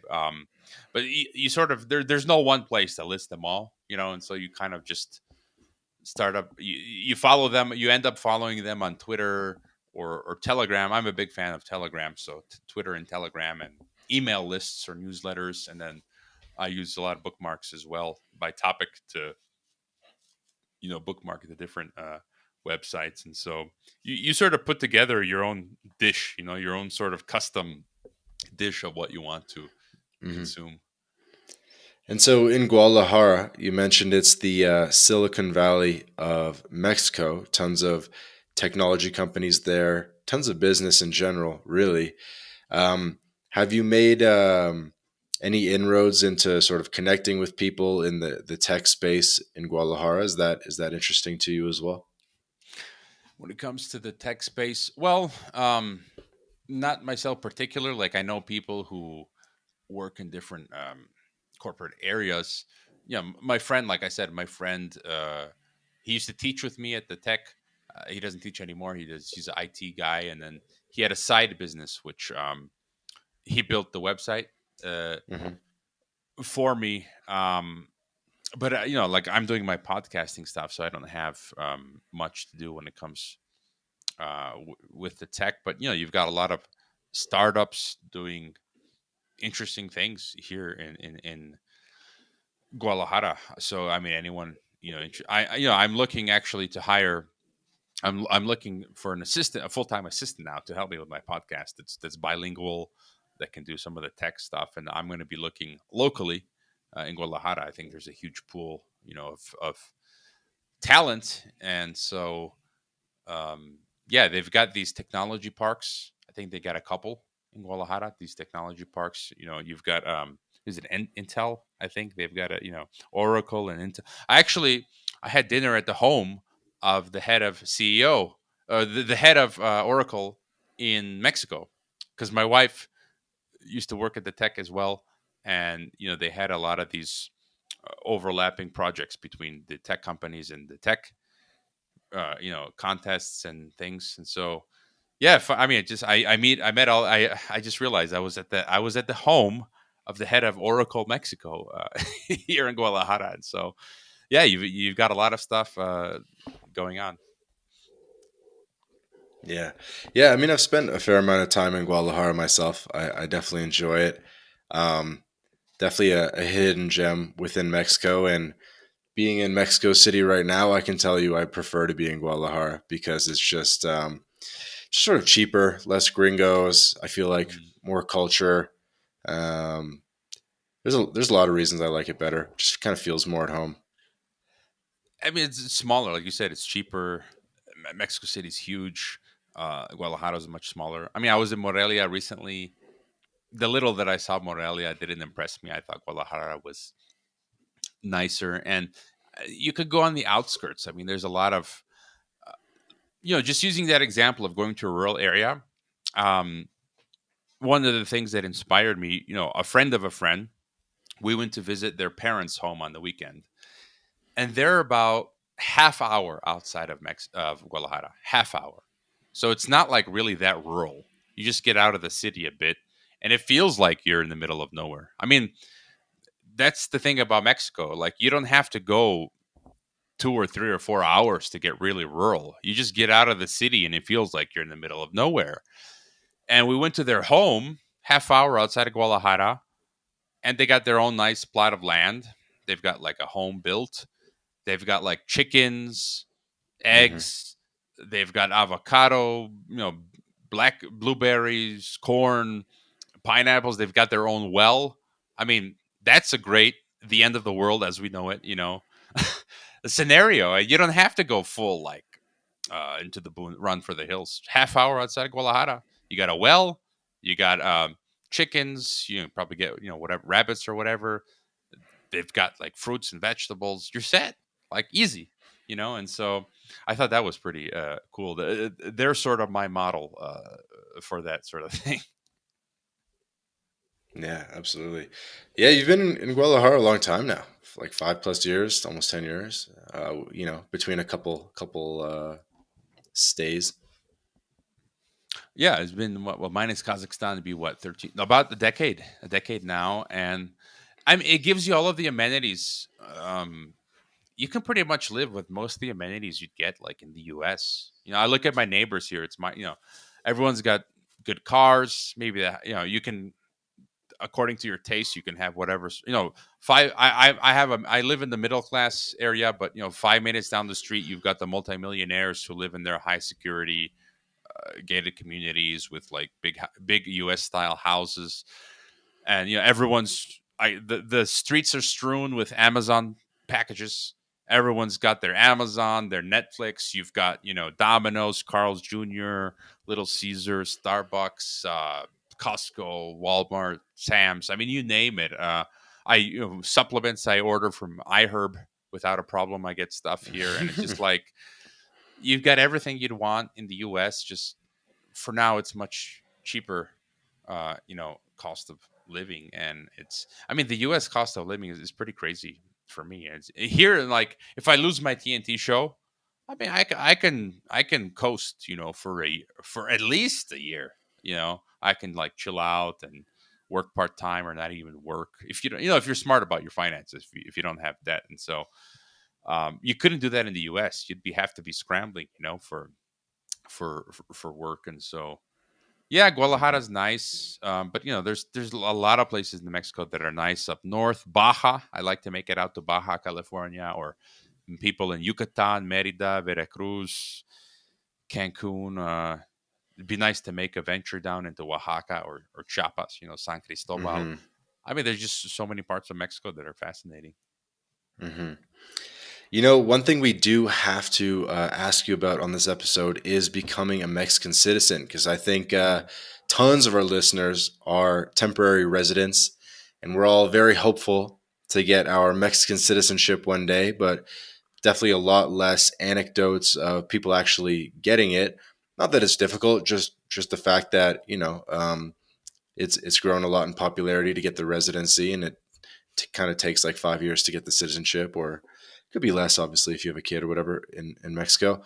But yeah, tell us a little bit about your process, your journey to Mexican citizenship. How was that for you? You must have been proud when the day came. Yeah, I mean, there's basically I had two options. So, as you said, I think if you live basically for 5 years in Mexico, you get citizenship. Or if you marry a Mexican, after being married for 2 years Hmm. to a Mexican, you get a citizenship. So either way, 2 years married or 5 years living here. The residency is I don't think it's difficult to get. You get the temporary residency. Um, I think there's different variations where you get one temporary residency version where it allows you to work in Mexico, and another that doesn't allow you to work.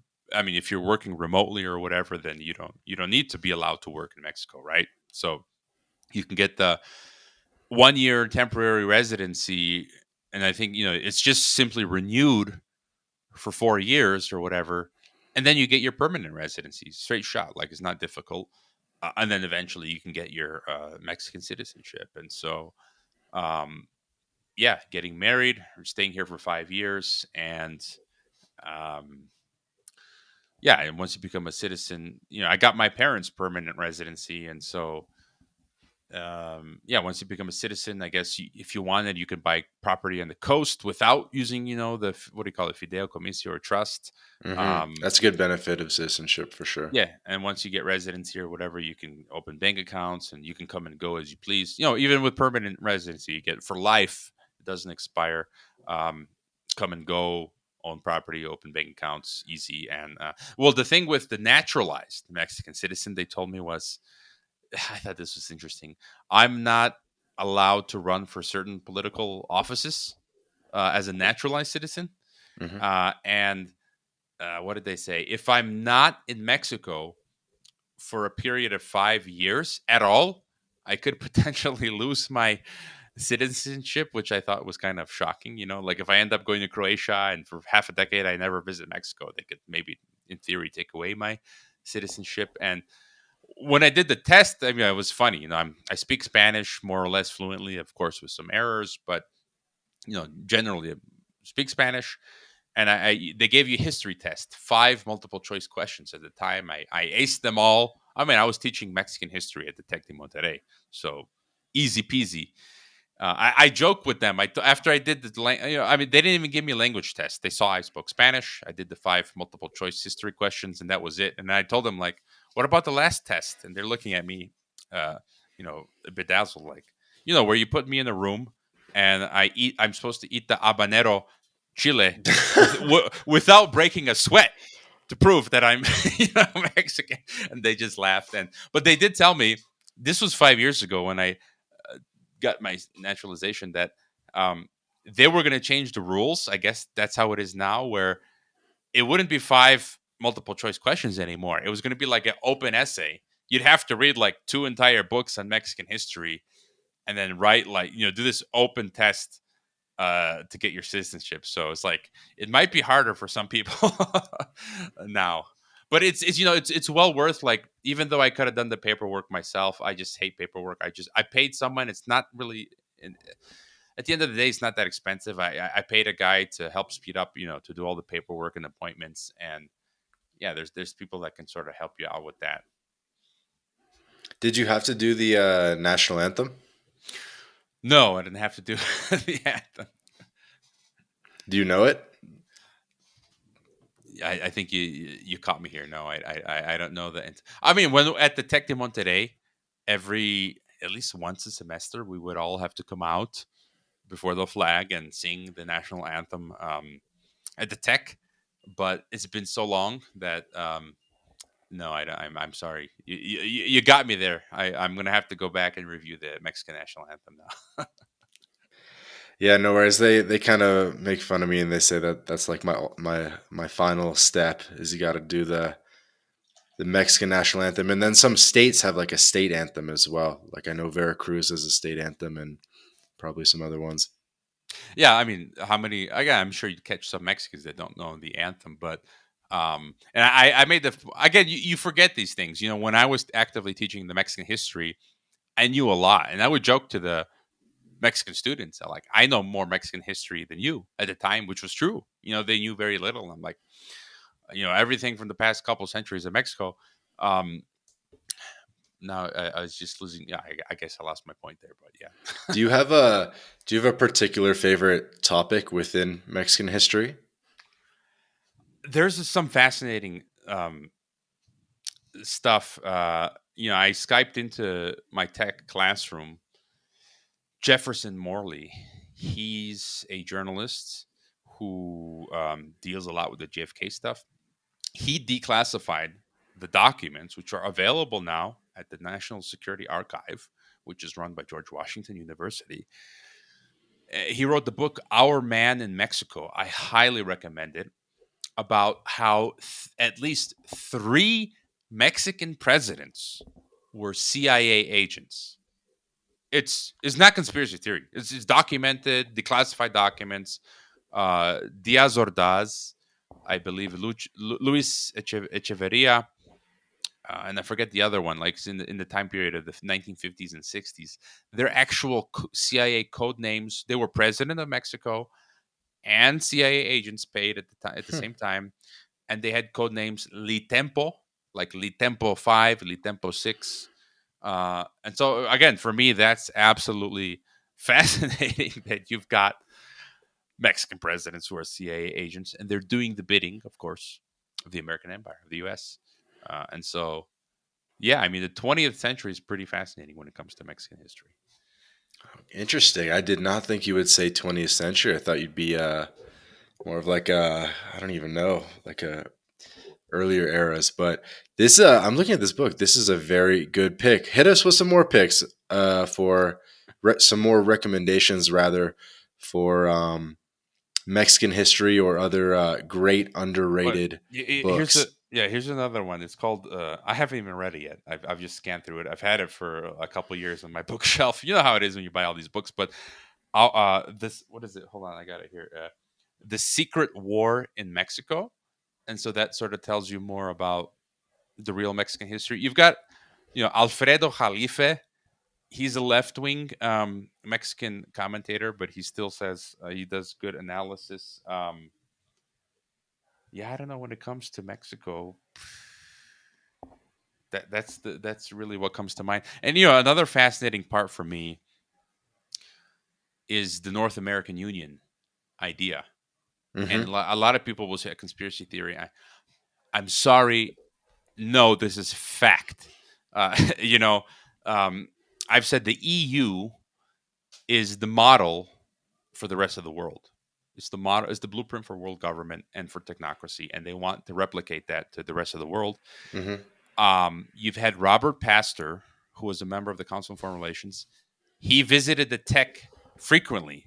I met him twice. He visited our campus twice, promoting the idea of the North American community, or basically North American Union. They call him the father of the North American Union. I had the last living interview with him, I believe. Actually, I used his textbook in my classrooms as a signed reading, Mm-hmm. and I interviewed him December 2013, and he passed January 2014 from cancer. And Wow. um, and recently you had AMLO, president of Mexico, last couple months ago. It's on Lopez Obrador's official government website. The transcript. He literally said, like 3 4 months ago, Lopez Obrador.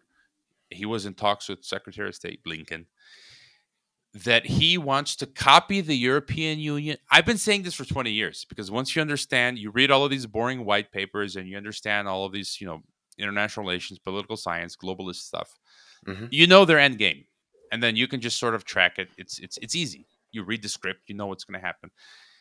And AMLO comes out, sure enough, 3 months ago saying, you know what?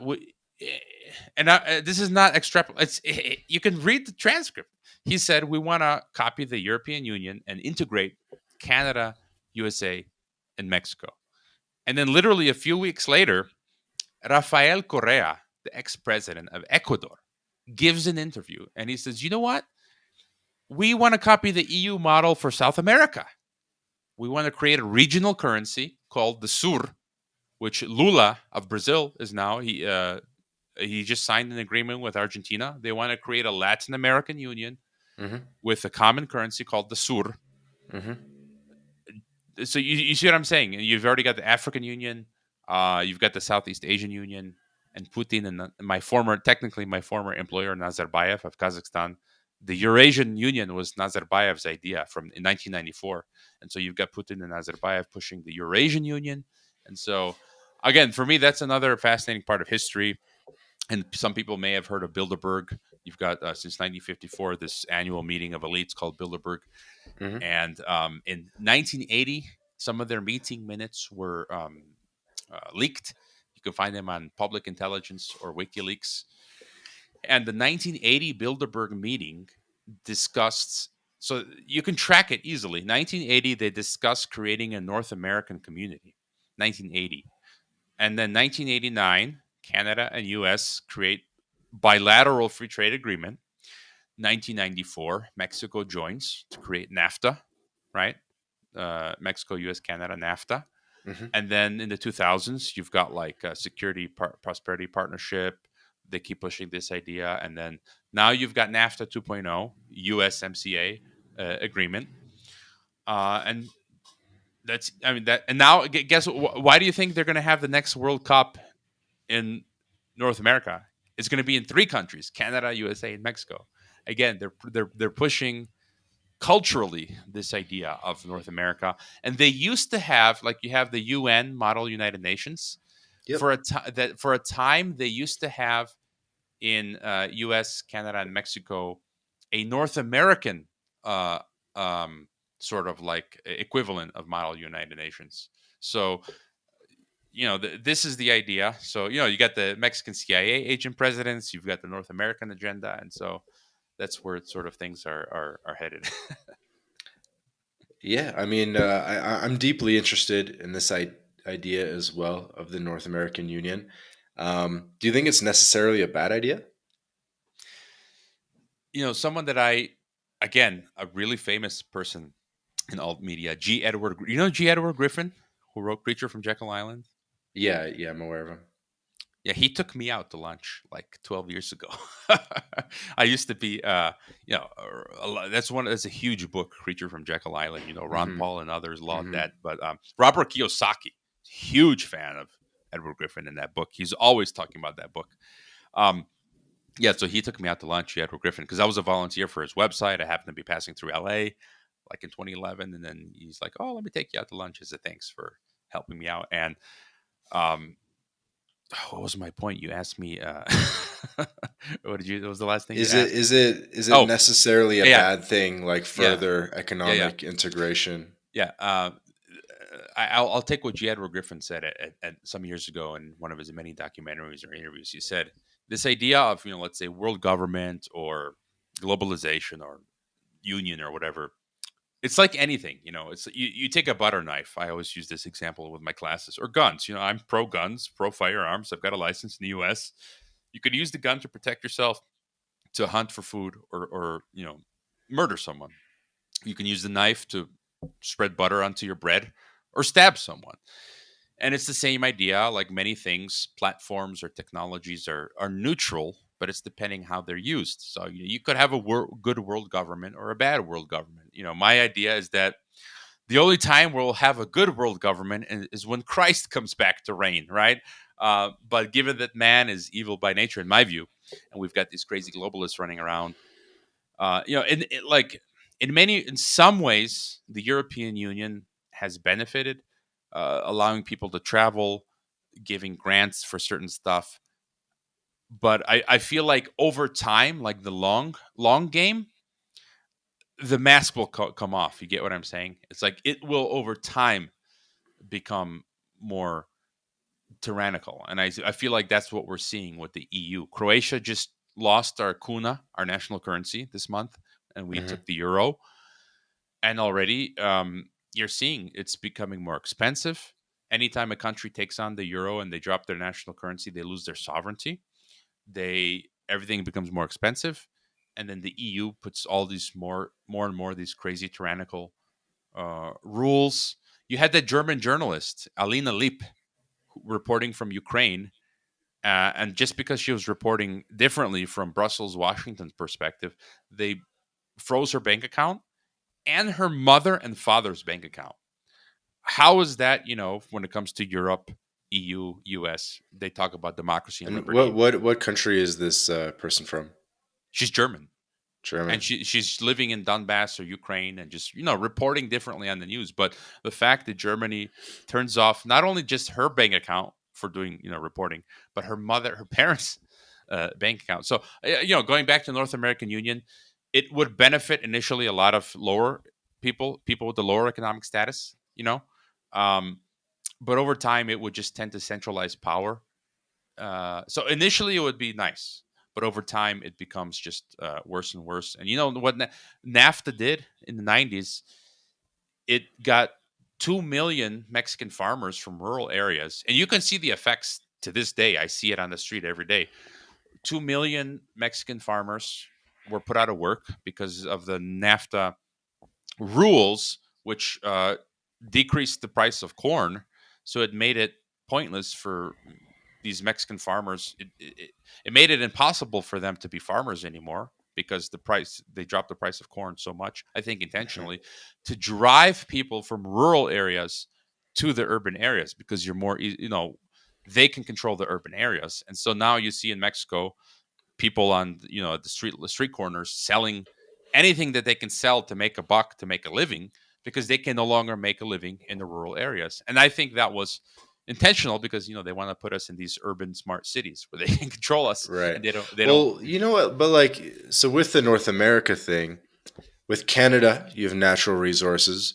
With the U.S., you have just a developed financial system, and with Mexico, you have labor. So when you bring together resources, labor, and I guess human capital in the U.S., isn't that kind of good that you're kind of it sort of complements each other well, and then we combine, and then we're sort of this bigger body of around 500 million, and then we're much more competitive against Asia and other economic blocks. No, I mean you're right. You're seeing a lot of nearshoring now back to Mexico. I mean, which is good. Automotive plants are being built. They're bringing back the semiconductor plants they're building in the U.S. I think they said that. What did they say? Mexico might be like 13% I don't know if it was auto manufacturing or semiconductors. I'm one of the two, but yeah, like you said initially. But my fear again is having a regional union. You are eradicating nationalism, national countries. That goes back to my thought with the national anthem. You were talking about Mexico. Yeah. Yeah. I mean, countries are like made up anyway, right? Okay, Because well, yeah, yeah, it's just interesting that wherever you're born, you have to learn that national anthem, but not any of the other national anthems of any of the other countries. Like, why do you have to learn this one, but not the other ones? You know what I mean? Or it's just like it's just, I'm sure you, if anyone, would just consider it just like a piece of propaganda, right? I mean, in some ways, yes and no. Like I said, I identify proudly as a Croatian because that's my blood and my tribe that goes back many, many centuries. Um, but I was going to say that there's just so many things going on. I'm losing my train of thought. But uh, the idea is, well, my point was that during the pandemic, I realized that nation states don't exist anymore. And that's why now when we have like a national holiday, Mexican or Croatian or American, where you've got Mexicans or Croats bringing out the flag and singing patriotic songs, I'm sort of disdaining that now because the pandemic showed us that we're living now in world government. We don't have any more countries because all of the politicians of all countries are now following the lead of these supranational entities. So our countries don't exist anymore. So I cannot bear anymore to whip out my Croatian or Mexican flag and sing a patriotic song because we don't have anymore our own sovereignty or agency. Because my local retarded governor from Jalisco is doing, whatever the international corporations tell him to do, and so we don't have national sovereignty anymore. And so my point is that these regional unions, by de facto, they're supranational, and Hmm. it's basically world government. Because once you have these 10 or so regional unions, North American Union, South American Union, Yep. European Union, African Union, I Yep. believe the Abraham Accords are the way towards the Middle Eastern Union. I mean, you've got many articles going back talking about creating a Middle Eastern Union and Arab NATO and a common currency for the GCC countries, like I said, Eurasian Union, Asia Pacific, and so that is then your foundation for world government. So I agree with you. Like in the near term, it's beneficial, and these are like the new rules of the game when it comes to Hmm. There's the globalization. Arab League, by the way, already, Yeah, yeah, that's and then that's one. Mhm. there's the CARICOM as well in the Caribbean. Yeah, those are all I think like iterations or attempts because sometimes not everything goes according to plan. They try with these different variations, and one of them works, or they merge two of them together, and it's like an experiment. Hmm. How do you think it's going to play out for the North America one? Because I guess that's in some ways the one you're closest to. You know, you're an American Mexican citizen. Do you think it's just like a slow path to like gradual integration and a bit more fluidity, or do you see something like more drastic, larger steps, or what are some of your takes on it? Yeah, I don't have. I'm constantly trying to figure that out. I don't have an answer, but the EU took many decades to put together. It was financed. A lot of people don't know that the EU was financed by the CIA and the State Department. So, it was an American imperial project. The EU that's documented again. But I think the game changer and everything that we're talking about, and some of my guests have confirmed this, that technology, technology can really accelerate a lot of things that are happening that they would take a much longer time, decades, even centuries in the past to happen. But with Hmm. technology, theoretically, I think a lot of things can happen quicker. But even still, like a North American Union, I mean, it would take time because you have to convince the population. The Mexicans, the U.S. Americans, and Canadians. Um, there's a lot of Americans who are very patriotic, U.S. Constitution and stuff that this won't fly with them. But there's talks again of a second U.S. Civil War. We see a lot of polarization, and the powers that be, they have a lot of pressure points. So you get the cartel, the drug trade. And I'm sure you're familiar with the idea that, CIA, the Mexican government and the CIA are involved, DEA, in the drug trade with the cartels.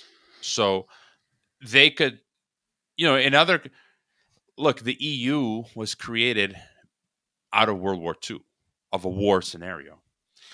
You might not have, they could use a war in North America, or they could use the equivalent of a war would be like, war with the cartels. The cartels versus the Mexican government. They could move up into the U.S. and it could be declared a war, with the cartels. They could use that scenario to try and advance our North American Union, or it could just take many years, many decades.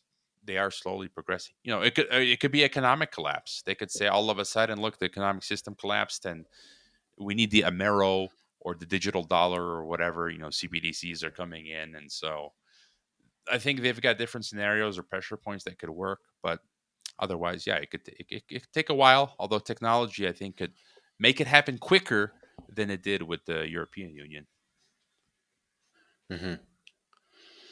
Yeah, I think it'll be interesting to see. I mean, I'm not totally against it. I feel like I feel like getting you talking about sort of like conspiracy theory stuff is definitely one of your Facts, what's the though, word, conspiracy facts. conspiracy facts. That's like one of your specialties, is just name dropping guys and being like this guy Robert Pastor, that guy. Da, da, Well, da. I mean, I met. I mean, Robert Pastor's high level, official. Mhm. Like he was, he's not some. These are the real people. I like I said, I met a lot of these people in real life. So it's No, like, no, it's true. I yeah. mean, I was just kind of looking at his Wikipedia quick. He was married to the daughter of someone big. Sorry, I jumped off the page to something else, but um, and he had like a full. He went to Harvard and stuff. But yeah, yeah, kind of losing my train of thought here.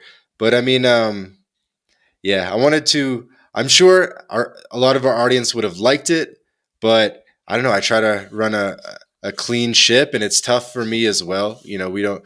There are certain topics that I try to stay away from here. We just try to have Mhm. uh, we let the audience leave it up to their imagination and then go do their own research. Put it that way. Yeah, I mean I mean, I sort of do that on my podcast where I have people come on. I don't know, I frequently don't agree with everything my guests say. I'll usually agree with them on a certain point. I use the easiest, most recent example. I have a Canadian activist. Uh, I've interviewed him, and we agree on the anti-war stance, but then he's very much, on the climate narrative, which I disagree with. And he'll mention the climate thing in passing in the interview, and I'll just kind of ignore it, and I don't want to debate. So it's like, yeah, people. I feel listeners can figure things out on their own and come to their own personal conclusions. I'm not telling them what to believe. Take it or leave it. Take parts of it, discard Hmm. others. Whatever. Yeah, absolutely. Wow. Yeah, I mean, this has been an awesome episode, man. Thank you so much for your time and telling us a little bit about your personal background and how you got to where you are, your life in Mexico, and I guess some themes that people can go take a look at, some books people can go take a look at as well. Everyone, of course, needs to go check out the Geopolitics and Empire podcast. You definitely have had an all-star lineup of guests over there. So I guess this is the point of the episode where you can kind of direct the audience to wherever you want to point them to next, the socials, etc. Yeah, just the website geopoliticsandempire.com. Again, people may not know, if you type it into Google search. Again, I'm blacklisted on Google search. If you type in geopolitics and empire, almost nothing appears in Google search. How crazy is that? And so if you type it in on DuckDuckGo or any other search engine, all of my stuff pops up when you type in geopolitics and empire. So I didn't mention that even Google search has blacklisted me. Um, and I'm most active on my Twitter, the Geopolitics and Empire Twitter, or my Telegram. If you like Telegram, join me there. And yeah, people can donate. If you want to consult, if you want to chat about coming down to Mexico, expatriating, conspiracies, or podcasting, you can purchase chat with me. Or my TNT Radio show is over at tntradio.live. You can find my presenter page over there. And I enjoyed the work you're doing at My Latin Life. I'm frequently, checking your feed and retweeting from time to time. And so, you're doing good work as well. Thank you. Certainly appreciate that. And guys, I mean, the Geopolitics and Empire is big. I mean, 25,000 subscribers on YouTube, just shy of 18,000 on Twitter, and all that despite the Matrix trying to take them down. Pronouncing your name again, Hrvoje. Shit. What was? I'm gonna cut this. You started well, but you ended it. No, it's all right. Hrvoje Moric. Kind of like Luka, the football player, Luka Modric without the D, Moric. Oh my God, I'm gonna have to cut that so I don't look like an idiot. Guys, Geopolitics and Empire on Twitter at geopolitics_EMP. Go check it out. Go subscribe. YouTube, Twitter, all the other platforms. Any final words? Yeah, if anyone is passing through Guadalajara, drop me a line. I'm happy to meet for a coffee or a tequila. So happy to meet with people and have a chat. And so. Yeah. Otherwise, keep your noses clean and be careful. Stay frosty, as they say. Awesome. Yeah, I'm gonna have to try to make that happen because I know if we bust up the tequila, we would have a hell of a conversation. So we'll have to make that happen in the future. Just not recorded. Yeah. Exactly. Awesome. Thanks again. This has been another episode of the My Latin Life podcast. Geopolitics and Empire, Hrvoje Moric. I'm saying that all right. Thanks again for joining us. It's been a pleasure. Be seeing you. Absolutely.